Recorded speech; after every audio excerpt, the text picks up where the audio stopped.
नमस्ते। स्वागत है रिवीलिंग रिवेलेशन में, जो बाइबल भविष्यवाणी के रहस्यों का चैनल है। मैं हूं एलन डुब्रे। अगर आपको यह पसंद आए तो लाइक, शेयर और सब्सक्राइब जरूर करें।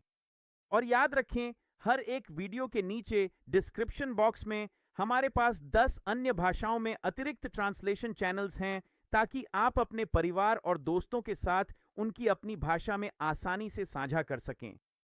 आप जानते हैं, आज का दिन भी उन रोमांचक दिनों में से एक होने वाला है, क्योंकि हम फिर से सिनॉप्टिक सुसमाचारों के अंतरों पर चर्चा करेंगे।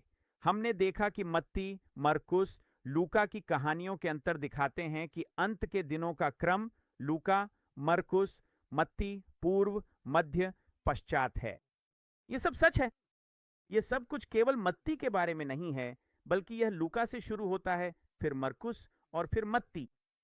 और जो कहानियां अलग हैं सुसमाचारों के भीतर, ये सभी अंतर भविष्यवाणी हैं। एक और उदाहरण पहली बार सुनने वालों के लिए बेहतर होगा कि आप वापस जाकर शुरुआत से शुरू करें। ये छोटी, साझा करने योग्य शिक्षाएं हैं, केवल लगभग 15 मिनट की, ताकि इन्हें समझना आसान हो। लेकिन यहाँ एक उदाहरण है 2 कुरिन्थियों अध्याय 12 में, जहां हम बार बार संदर्भित करते हैं। यहाँ नए लोगों को यह दिखाने के लिए कि क्या हो रहा है, उनकी मदद करने के लिए, ताकि वे प्रकाशना की शुरुआत को समझ सकें और पकड़ सकें। आप यहाँ 2 कुरिन्थियों 12 में देखते हैं कि पौलुस सिर्फ अपने जीवन में घटित हो रही किसी घटना और जो कुछ हुआ था उसके बारे में ही नहीं बोल रहे हैं, बल्कि उसके भीतर भी। ये एक भविष्यवाणी रहस्य है, ठीक वैसे ही जैसे सुसमाचारों के भीतर सभी अंतर। बाइबल केवल 1/3 भविष्यवाणी नहीं है, यह लगभग पूरी की पूरी भविष्यवाणी है, जब आपके पास इसे देखने की दृष्टि हो जाती है। और यहाँ 2 कुरिन्थियों अध्याय 12 में, अगर मैं भूल जाऊं कि मैं किस अध्याय में हूं, तो बस दाईं ओर देखिए और आपको दिख जाएगा। 2 कुरिन्थियों 12 में पौलुस ऊपर और 14 साल की अवधि बताता है, जो लूका से शुरू होने वाला एक प्री ट्रिप संकट है, और लूका के प्रवचन में यह 40-50 दिनों का समय है। और फिर आपके पास 14 साल हैं, जिसमें 7 साल की मुहरों की अवधि है, और मध्य संकट मिड ट्रिब मरकुस के सुसमाचार में है। और फिर आपके पास तुरही के न्याय के 7 साल हैं, जो प्रभु की वापसी पर, जब उनके पैर जैतून पर्वत पर पड़ते हैं, मत्ती के सुसमाचार में पाया जाता है। और आप इसे यहां देख सकते हैं। मैं मसीह में एक व्यक्ति को जानता हूं, 14 साल पहले वह तीसरे स्वर्ग तक उठा लिया गया। एक और उदाहरण है जब कोई स्वर्ग लोक में उठा लिया गया। यह पूर्व संकट है। यह मध्य संकट मिड ट्रिब है। और फिर देखिए इसमें क्या कहा गया है। आखिरकार देखो, तीसरी बार मैं तुम्हारे पास आ रहा हूं। यह वह समय है जब वह लौटता है। यह एक चित्र है, एक भविष्यवाणी का प्रकार है, जब प्रभु अपने पैरों के साथ लौट रहे हैं। आप देख रहे हैं क्या होता है। यह एक उठाया जाना है। इसे उठाया जाना वापसी। पहले 2 उठाए जाना स्वर्ग में है, परमेश्वर के राज्य में, जहां परमेश्वर के राज्य में तीसरा स्वर्ग है, और वहीं स्वर्गलोक पैराडाइज भी है। पृथ्वी पर स्वर्ग का राज्य तब है जब प्रभु अपने पैरों के साथ जैतून पर्वत पर लौटते हैं। और अब वह यहां है संसार के अंत तक, सहस्राब्दी राज्य मिलेनियल रेन के माध्यम से बिल्कुल अंत तक। ठीक है, मैं आपको इसका एक उदाहरण दिखाता हूं। हमने इसे पहले भी साझा किया है। लूका के सुसमाचार में उदाहरण के लिए, जब वे क्रूस पर जा रहे हैं, उन्हें शानदार वस्त्र पहनाया गया, जो कि सफेद, चमकदार और सुंदर है। ये एक दुल्हन के वस्त्र की तस्वीर है। एक सुंदर, शानदार सफेद वस्त्र ही शानदार शब्द का अर्थ है। जब आप मरकुस के सुसमाचार में जाते हैं और यीशु को क्रूस की ओर जाते हुए देखते हैं, तो आप देखते हैं कि उन्होंने उन्हें बैंगनी वस्त्र पहनाया। ठीक है, बैंगनी रंग क्लेश का रंग है, और फिर भी इसे मरकुस में इसी तरह वर्णित किया गया है। जब आप मत्ती के सुसमाचार में जाते हैं, तो आप उन्हें गहरे लाल रंग में, अर्थात कंचुक में सजे हुए देखते हैं। गहरा लाल रंग भी क्लेश का रंग है। और आप यह प्रकाशित वाक्य अध्याय 17 में देखेंगे, जहां स्त्री उसी बैंगनी और उसी गहरे लाल रंग में पशु पर सवार है, जैसे मरकुस और मत्ती में वर्णित है। क्यों? क्योंकि लूका मसीह की क्लेश पूर्व दुल्हन है। मरकुस और मत्ती क्लेश के दौरान रहेंगे, एक मुहरों के समय और एक तुरही के न्याय के अंत तक। क्लेश पूर्व, मध्य क्लेश और क्लेशोत्तर, ये सभी सत्य हैं। अब मैं आपको दिखाता हूं कि मैं यह सब आपके लिए क्यों दोहरा रहा हूं। लूका अध्याय 24 में एक अद्भुत शास्त्रांश है, और यह लूका के सुसमाचार का बिल्कुल अंत है। मरकुस के सुसमाचार का भी अंत है और मत्ती के सुसमाचार का भी अंत है। याद रखिए, क्लेश पूर्व, मध्य क्लेश और क्लेश उत्तर सभी सत्य हैं। हर सुसमाचार, हर समष्टि सुसमाचार की भाषा में जो अंतर है, उसके पीछे एक कारण है। मत्ती, मरकुस और लूका में अंत को लूका, मरकुस, मत्ती के रूप में प्रकट किया गया है। अब इसे ध्यान से देखिए। यहां हमारे पास यीशु हैं और वे अपने शिष्यों को आदेश देते हैं, और फिर वे लूका 24 में पद 51 से कहना शुरू करते हैं, और ऐसा हुआ कि जब वह उन्हें आशीर्वाद दे रहे थे, वह उनसे अलग हो गए और क्या हुआ? स्वर्ग में उठा लिए गए। स्वर्ग में उठा लिए गए। तो एक दुल्हन के साथ क्या होता है? दुल्हनों के साथ कौन सी परंपरा होती है? आमतौर पर एक दुल्हन, है ना, एक प्राचीन परंपरा है कि दुल्हन को दहलीज के पार उठाकर ले जाना एक प्राचीन विवाह प्रथा है। और यह भी संयोग है कि लूका का संबंध दुल्हन से है, जो सुंदर सफेद वस्त्र में है और प्री ट्रिप से जुड़ा है।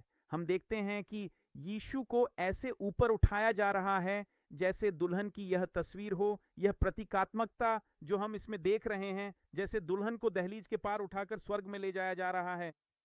और लिखा है, और उन्होंने उसकी उपासना की और बड़े आनंद के साथ यरूशलेम लौट गए और निरंतर मंदिर में रहकर परमेश्वर की स्तुति और आशीष देते रहे।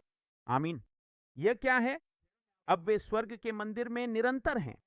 देखिए, वे तीसरे स्वर्ग में मंदिर में हैं, लगातार उसकी स्तुति और आशीष कर रहे हैं। यही वह स्थान है जहां दुल्हन है। देखिए, यह कितना अद्भुत है। यह मरकुस अध्याय 16 में देखिए, मरकुस सुसमाचार का अंतिम अध्याय, और सुनिए पद 19 में क्या लिखा है। तो फिर जब प्रभु ने उनसे बातें की, तब वह स्वर्ग में उठा लिया गया।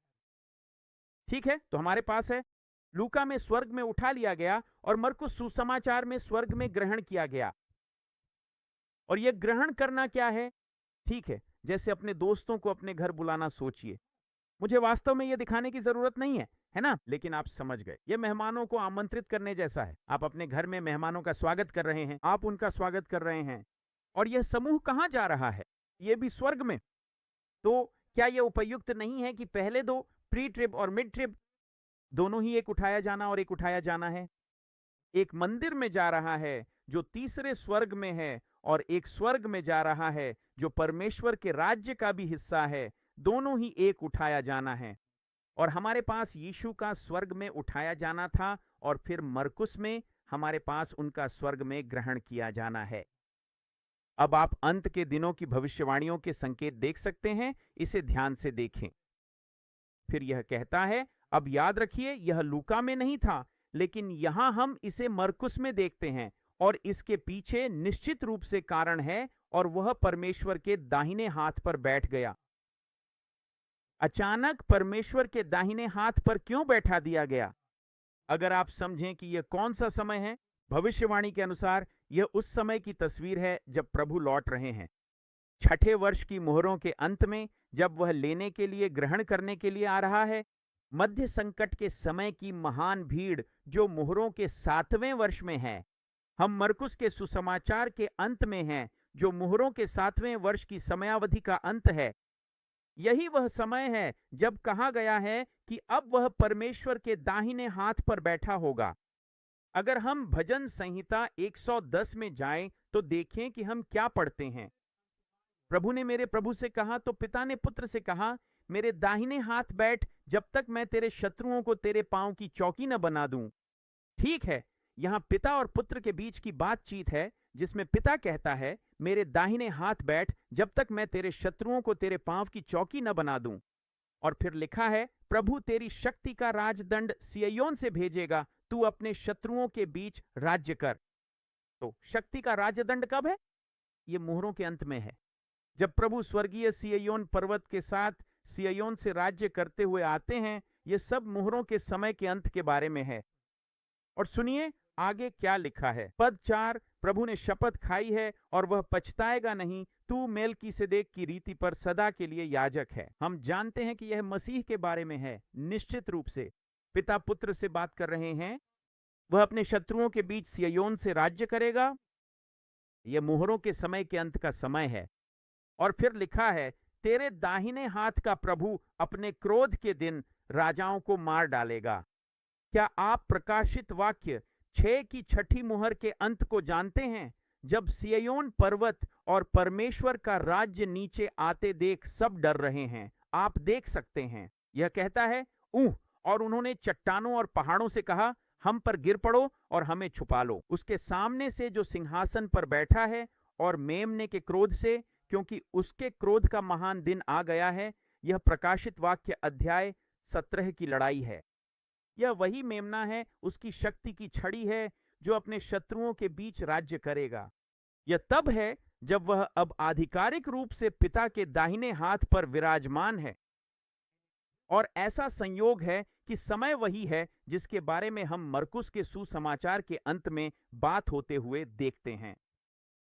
स्वर्ग में उठा लिया गया, अब परमेश्वर के दाहिने हाथ पर विराजमान है। तो क्या आप देखना चाहते हैं कि यह कितना रोमांचक हो जाता है? अब देखिए क्या होता है जब हम मत्ती के सुसमाचार के अंत में जाते हैं। फिर से, लेकिन इस बार मत्ती के सुसमाचार में इसे ध्यान से सुनिए। अध्याय 28 पद 18 में देखिए, लूका में हमने इनमें से कुछ भी नहीं पढ़ा, मरकुस में हमने यह देखा था। अब वह शासन और राज्य करना शुरू करेगा, जैसे कि वह अपने शत्रुओं के बीच में यह अधिकार प्राप्त करना शुरू करेगा। तो उसके सभी शत्रुओं का अभी तक निपटारा नहीं हुआ है, लेकिन मत्ती में जब वह जैतून पर्वत पर अपने पांव रखकर लौटता है, तो अब लिखा है कि स्वर्ग और पृथ्वी में सारी शक्ति उसे दे दी गई है। और प्रकाशित वाक्य अध्याय 11 पद 15 में क्लेश के 14वें वर्ष में इसे देखिए, जब वह 7वें तुरही पर जैतून पर्वत पर अपने पांव रखकर लौटता है, तो लिखा है कि 7वें स्वर्गदूत ने तुरही बजाई और स्वर्ग में महान आवाजें आईं जो कह रही थीं, इस संसार के राज्य हमारे प्रभु और उसके मसीह के राज्य बन गए हैं और वह सदा के लिए राज्य करेगा। रुकिए, तो अब स्वर्ग और पृथ्वी के राज्य उसके हो गए हैं। उसे राज्य करने के लिए महान शक्ति दी गई है और अब वह सदा के लिए राज्य करेगा। तो सोचिए क्या हुआ।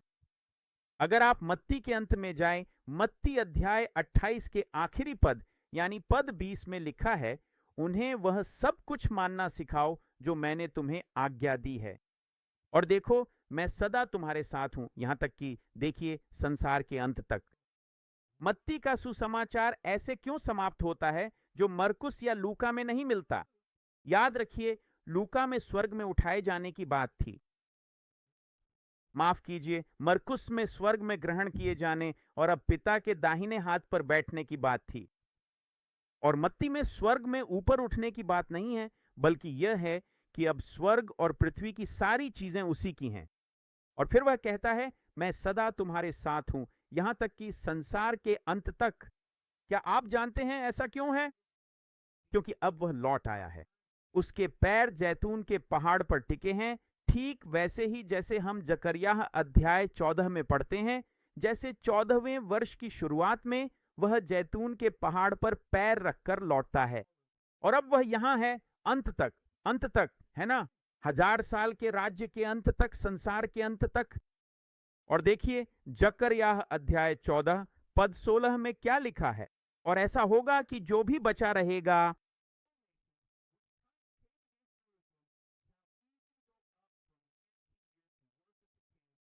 क्या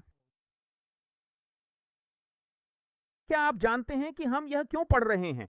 क्योंकि देखिए इसमें क्या लिखा है, अब वे सभी राष्ट्रों को सिखाने जा रहे हैं। अब प्रचार नहीं होगा, बल्कि सभी राष्ट्रों को सिखाया जाएगा कि वे आएं और उपासना करें, प्रभु के मार्गों को समझें, क्योंकि अब वह यहां है, यहां तक कि संसार के अंत तक। इसी कारण प्रकाशित वाक्य अध्याय 20 में हम देखते हैं कि प्रभु यहां हैं। उसके साथ एक अवशेष है जो पुनरुत्थान का हिस्सा रहा है, और वे क्या करने वाले हैं? वे मसीह के साथ राज्य और शासन करेंगे। क्या आप यह देख रहे हैं? प्रकाशित वाक्य 20 पद 6 बीच में, लेकिन वे परमेश्वर और मसीह के याजक होंगे और उनके साथ 1000 वर्षों तक राज्य करेंगे। भाइयों और बहनों, यही लूका, मरकुस और मत्ती के अंत में सुसमाचारों में भिन्नताओं का प्रकाशन है। मैं प्रार्थना करता हूं कि यह आपको आशीर्वाद दे